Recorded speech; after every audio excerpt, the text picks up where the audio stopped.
ఓం శాంతి. బాబా సమానంగా అయ్యేందుకు సహజ పురుషార్థము ఆజ్ఞాకారులుగా అవ్వండి.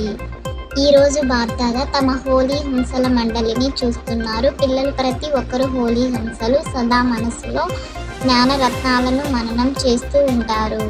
హోలీ హంసల పనే వ్యర్థమనే రాళ్లను విడిచిపెట్టడం మరియు జ్ఞానరత్నాలను మననం చేయడం. ఒక్కొక్క రత్నము ఎంతటి అమూల్యమైనది. పిల్లలు ప్రతి ఒక్కరూ జ్ఞానరత్నాల గనిగా అయ్యారు. జ్ఞానరత్నాల ఖజానాతో సదా నిండుగా ఉంటారు. ఈరోజు బాబ్దాదా పిల్లలలోని ఒక విశేషమైన విషయాన్ని చెక్ చేస్తున్నారు. అది ఏమిటి? జ్ఞానం మరియు యోగం యొక్క సహజ ధారణకు సహజమైన సాధనము. బాబా మరియు దాదాకు ఆజ్ఞాకారులుగా అయ్యి నడుచుకోవడము. తండ్రి రూపంలో కూడా ఆజ్ఞాకారులు, శిక్షకుని రూపంలో కూడా మరియు సద్గురు రూపంలో కూడా ఆజ్ఞాకారులు. 3 రూపాలలోనూ ఆజ్ఞాకారులుగా అవ్వడం అనగా సహజ పురుషార్థులుగా అవ్వడం.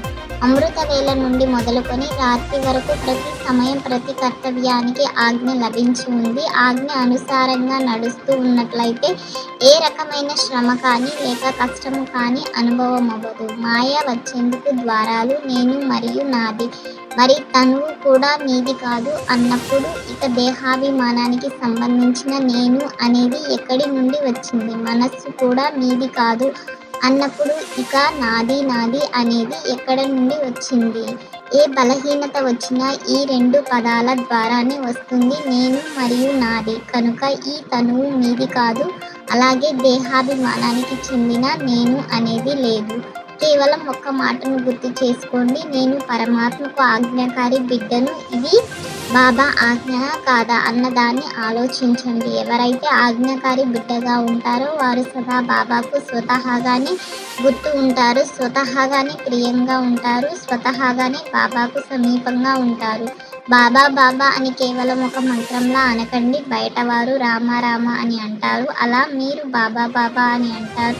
అలా కాకుండా బాబా అన్న మాట మనసులో నుండి రావాలి. బ్రాహ్మణ జీవితం యొక్క ముఖ్య ఖజానాలు సంకల్పము, సమయము మరియు శ్వాస. మీ శ్వాస కూడా చాలా అమూల్యమైనది. ఒక శ్వాస కూడా సాధారణంగా ఉండకూడదు, వ్యర్థంగా ఉండకూడదు. సమయానుసారంగా ప్రకృతి తన కార్యంలో ఎంత తీవ్రంగా ఉందో చూడండి. ఏదో ఒక ఆటను చూపిస్తూ ఉంటుంది, ఎక్కడో ఒక చోట ఆటను చూపిస్తూ ఉంటుంది. కానీ ప్రకృతి పతులైన బ్రాహ్మణ పిల్లల ఆట ఒక్కటే, ఎగిరే కళ ఆట.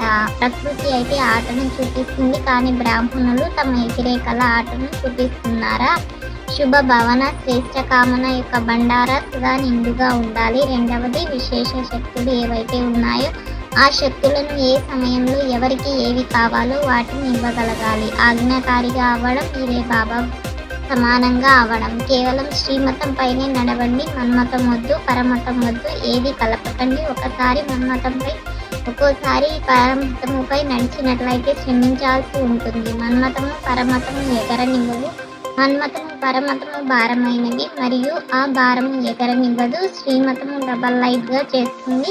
శ్రీమతంపై నడవడం అనగా సహజంగా బాబా సమానంగా అవ్వడం. శ్రీమతంపై నడిచే వారిని ఏ పరిస్థితి కూడా కిందకు తీసుకురాలేదు. చివరిలో అసలైనవి వాటి పాత్రను పోషించినప్పుడు ఆ సమయంలో వాటిని సాక్షిగా మరియు నిర్భయులుగా అయి చూడాలి కూడా, మరియు పాత్రను కూడా పోషించాలి. ఏ పాత్ర? దాత. పిల్లలు దాతగా అయ్యి ఆత్మలకు ఏది కావాలంటే అది ఇస్తూ ఉండాలి. మీరు మాస్టర్ దాతలే కదా, స్టాక్ను జమ చేసుకోండి.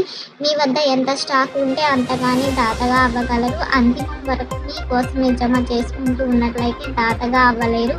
అనేక జన్మలు ఏ శ్రేష్ఠ పదవినైతే పొందాలో దాన్ని ప్రాప్తి చేసుకోలేరు. ఇప్పుడు సమయానుసారంగా కేవలం మీ పురుషార్థానికి మీ సంకల్పాలను మరియు సమయాన్ని ఉపయోగించకండి. దానితో పాటు దాతగా ఈ విశ్వానికి కూడా సహయోగాన్ని ఇవ్వండి. అమృత వేళలోనే నేను ఆజ్ఞాకారి బిడ్డను అని అనుకోండి. ప్రతి కర్మకు ఆజ్ఞ లభించి ఉంది. మేల్కొనేందుకు, నిద్రించేందుకు, తినేందుకు, కర్మయోగిగా అయ్యేందుకు ఇలా ప్రతి కర్మకు ఆజ్ఞ లభించి ఉంది. సదా ఆత్మిక స్థితిలో ఉంటూ ఇతరులలో కూడా ఆత్మను చూసి ఆత్మిక గులాబీ భవ. మర్యాదను ఉల్లంఘించి ఎవరికైనా సుఖాన్ని ఇచ్చారంటే అది కూడా దుఃఖం యొక్క ఖాతాలో జమ అవుతుంది. ఓం శాంతి. 21 పాయింట్లను 21 జన్మల కోసం ధారణ చేసి లైక్ చేసి షేర్ చేసి తప్పకుండా సబ్స్క్రైబ్ చేయండి.